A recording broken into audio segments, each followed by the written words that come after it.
ए रसूल गिरामी वकार सल्लल्लाहु ताला अलैहि वसल्लम के प्यारे दीवानों, आप जरा सोचें, मुफ्ती साहब किबला आपको मुबारकबाद दें, आप खुश हो जाएं। हजरत अल्लामा मौलाना जाहिद सलामी साहब मुबारकबाद दें, आप खुश हो जाएं। अल्लाह अकबर, माँ बाप मुबारकबाद दें, आप खुश हो जाएं। उस्ताद मुबारकबाद दें, खुश हो जाएं। लेकिन अगर हुजूर किसी को खुशखबरी सुना दें और मुबारकबाद अता फरमाएं तो उससे बढ़ करके मुबारकबादी और खुशखबरी क्या होगी? मेरे आका सल्लल्लाहु अलैहि वसल्लम फरमाते हैं, तूबा लिमन वुजिदा फी सहीफतिही इस्तिगफारन कसीरा। खुशखबरी हो उसके लिए, मुबारकबाद हो उसके लिए जिसके आमाल नामे के अंदर कसरत के साथ इस्तिगफार मौजूद हो। बेशक सुभान अल्लाह। ऐ रसूल गिरामी वकार सल्लल्लाहु ताला अलैहि वसल्लम के दीवानों, इस्तिगफार सिर्फ गुनाहों को माफ नहीं करता, बल्कि मेरे प्यारे आका सल्लल्लाहु ताला अलैहि वसल्लम के प्यारे दीवानों, कहत का जमाना हो, अल्लाह से इस्तिगफार करो, कहत का जमाना दूर हो जाएगा, कहत दूर हो जाएगा और अल्लाह की तरफ से रहमतों की मूसलाधार बारिश होगी। आप कमजोर हैं, आप इस्तिगफार करें, अल्लाह ताला इस्तिगफार की वजह से कुव्वत अता फरमाएगा। कुरान कहता है, वकुल तुस्तगफिरू रब्बकुम सुम्मा तूबू इलैहि युरसिलिस समाअ अलैकुम मिदरारा व यज़िदकुम कुव्वतन इला कुव्वतिकुम। ये कुरान कह रहा है और खुद आका करीम सल्लल्लाहु ताला अलैहि वसल्लम अपनी उम्मत की तालीम के लिए फरमाते हैं, मैं दिन में 70 मरतबा या 100 मरतबा इस्तिगफार करता हूं। आप जरा सोचो और अंदाजा लगाओ, ऐ रसूल गिरामी वकार सल्लल्लाहु ताला अलैहि वसल्लम के दीवानों, क्या कोई रात आपको ऐसी भी याद है जिस रात आपने अपना बिस्तर छोड़कर मुसल्ला बिछाकर अल्लाह से माफी मांगी हो, आंसू बहाकर? क्या दामन पर गुनाहों के धब्बे नहीं लगे? क्या दामन गुनाह आलूद नहीं? वो अल्लाह के बरगुज़ीदा बंदे जिनकी रातें भी इबादत में गुजरती, जिनका दिन भी इबादत में गुजरता, जब कुरान उनकी सिफत बयान करता है तो आप जानते हैं क्या बयान फरमाता है? वल मुस्तगफिरीन लिल असहार। रात के आखिरी पहर के अंदर वो अल्लाह से मगफिरत मांगते हैं। अल्लाह के बरगुज़ीदा बंदे नेकी करके बख्शिश मांगते थे और मगफिरत मांगते थे, और हम गुनाह करके भी तौबा और मगफिरत मांगने के लिए तैयार नहीं है। ऐ रसूल गिरामी वकार सल्लल्लाहु अलैहि वसल्लम के दीवानों, मगफिरत से जिंदा रहने वालों के लिए या जिंदों के लिए ही नहीं है। आप क्या समझते हैं माँ बाप के लिए जो इस दुनिया से चले गए या मौजूद हैं, औलाद की तरफ से सबसे बड़ा तोहफा क्या है?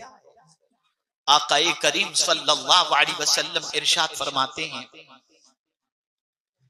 मुर्दा कब्र के अंदर परेशान होता है, तकलीफ में होता है, घबरा रहा होता है, लेकिन उसका कोई रिश्तेदार, उसका कोई दोस्त या उसकी औलाद उसके लिए मगफिरत की दुआ करे तो उसे कब्र के अंदर सुकून की दौलत नसीब हो जाती है।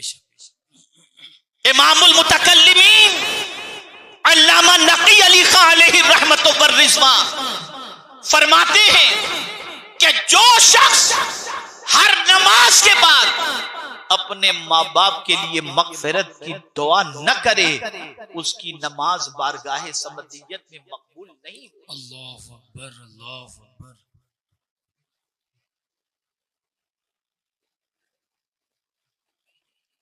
कुरान मुकद्दस का मुताला करें तो पता चलेगा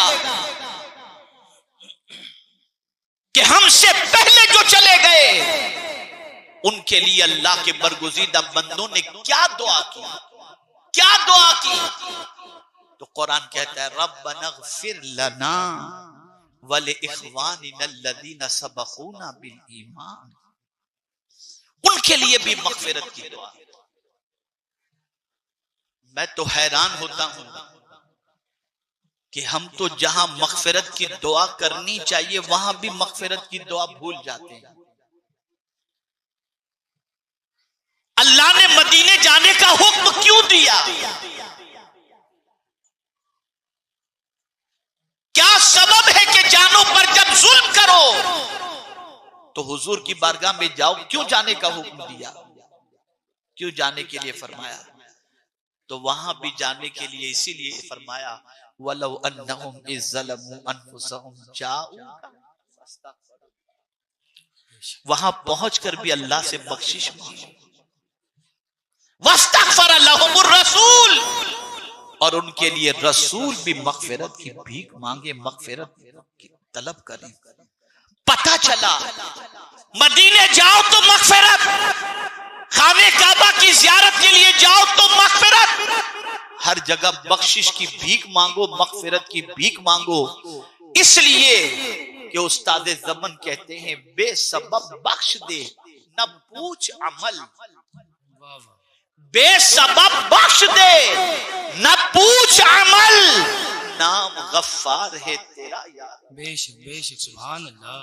बगैर किसी सबब के हमें बख्श दे। अमल पूछेगा तो तेरी शान के लायक है ही कहां? हकीकत। अमल ऐसे कहां कि तेरी बारगाह में कबूल हो सके। यही वजह है कि अल्लाह वाले हमेशा इस चीज की फिक्र में रहते हैं। एक बुजुर्ग कपड़ा बुना करते थे। एक बार सोचते हैं कि चलो बहुत अच्छा कपड़ा तैयार किया जाए और शहर के रईस को बेचा जाए ताकि अच्छी कीमत उससे वसूल की जा सके। तैयार किया कपड़ा उन्होंने, बड़ी बारीकी से उन्होंने एक एक सूत का इस्तेमाल किया, कलर का इस्तेमाल किया, सब कुछ किया। जब बेहतरीन उनके नजदीक कपड़ा तैयार हुआ तो लेकर शहर के बड़े बड़े ताजिर के पास पहुंचे और कहा देखिए ये लेकर आया हूं। उस ताजिर ने देखा, देखते ही मुस्कुराते हुए कहने लगा बाबा देखो ये धागा यहां नहीं होना चाहिए, ये कलर यहां नहीं होना चाहिए। 5 मिनट के अंदर इतने ऐब निकाल दिए कि वो बुजुर्ग के पसीने निकल गए और आंखों से आंसू निकल गए। तो ताजिर ने कहा बाबा घबराओ नहीं, कपड़ा तो मैं जरूर खरीदूंगा और अच्छी कीमत में खरीदूंगा, आप रो नहीं। वो बुजुर्ग फरमाते हैं मैं इसलिए नहीं रो रहा कि तू कपड़ा खरीदेगा या नहीं खरीदेगा, एक तसव्वुर ने मुझे रुला दिया। मेरे नजदीक कपड़ा तो मैंने बहुत अच्छा बनाया था, लेकिन जांचने वाला तेरे जैसा था तो न जाने कितने ऐब निकाल दिए। तो मैं भी इबादत करता हूँ, जांचने वाला खुदा है। अगर कयामत में उसने कहा कि ये इबादत मेरी बारगाह के लायक नहीं तो क्या होगा? इस चीज को सोच करके मेरे ये फिक्र थी, ये सोच थी। इसीलिए उस्ताद ज़मन कहते हैं बेसबब बख्श दे न पूछ अमल। अमल कहां इसका? और आला हज़रत नजीमुल बरकत इमाम इश्क व मोहब्बत कहते हैं अहले अमल को उनके अमल काम आएंगे, मेरा है कौन तेरे सिवा, ऐ शाह ले खबर। नेक अच्छे हैं कि उनके आमाल हैं अच्छे, हम बदों के लिए काफी है सहारा तेरा। बेशक बेशक। ऐ रसूल गिरामी वक़ार सल्लल्लाहु अलैहि वसल्लम के दीवानों, अल्लाह से माफी मांगा करो, इस्तिग़फ़ार किया करो, बख्शिश की दुआएं किया करो, अपने लिए ही नहीं, अपने सारे खानदान वालों ही के लिए नहीं, सारे मोमिनीन के लिए। अल अम्न वल उला में आला हजरत अजीमुल बरकत इमाम इश्क व मोहब्बत ने एक हदीस नकल फरमाई है और उस हदीस का मफहूम यह है कि जो शख्स रोजाना 27 मरतबा मोमिनीन और मोमिनात के लिए मगफिरत की दुआ करे, अल्लाह उसे मुस्तजाबुद दावात बना दे। सुभान